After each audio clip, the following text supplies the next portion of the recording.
Hello, I hope you're doing well. Today's lesson is geared towards for the newer learner or beginners, especially if you have flat hand issues.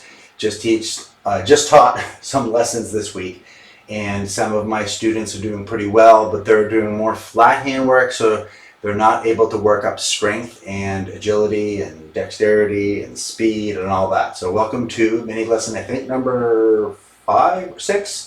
Anyway, so we are going to think about the F position. We're going to think F, G, A, B flat, and C.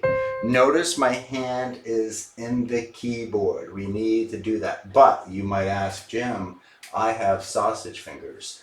Well, yes, everyone's built differently. I haven't met a student yet that cannot get their hands in there. You don't want to be afraid of it. However, let me know if you can't, but if you're having a hard time, you can go ahead and play it a bit like on the tips of the black keys maybe, because we really are going to use that raised key as a support system to try to get our hands to curve more.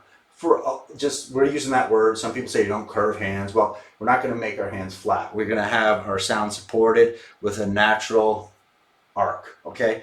So what we're going to do is play it in thirds. So we isolate the fingering. So that's F on 1, 3 on A, 2 on G, 4 on B flat, 3 on A, and then we're going to go to 5 on C. By the way, if you've liked my teeny lessons, go ahead and hit the like button. It helps out. Then we go back down.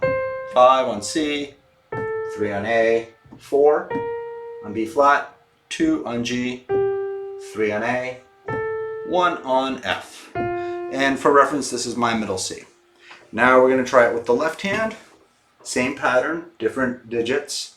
So 5 on F, 3 on A, 4 on G, 2 on B flat, 3 on A, and 1 on C. 3 on A, 2 on B flat, 4 on G, and 3 on A, and then F. If you're finding it, you bring your hands in and your fingers are a little dusty, that means it's a good thing you are getting a different hand position and you're working the whole keyboard. That's right, dust collects up there because we don't often play up in there, especially beginners. A few things you want to look out for when you're doing the thirds. If you're far away, you're going to kind of tighten up and turn. You want to avoid that at all cost. So now that I demonstrated it slow, I'm going to go ahead and play it a little faster with both hands, and then I'll give you a few different ideas if you're more advanced. Here I go.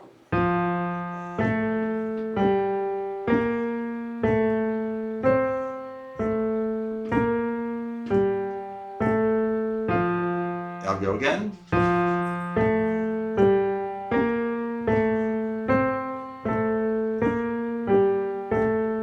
Staccato, and I'll go a little faster.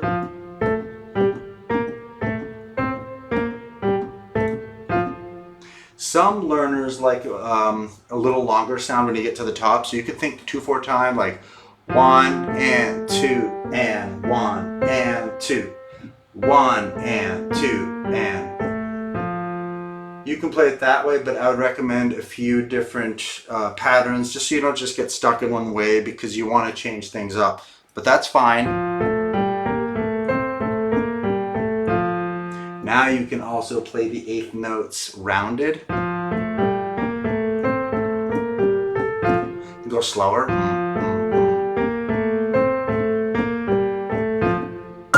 See you next week. Bye.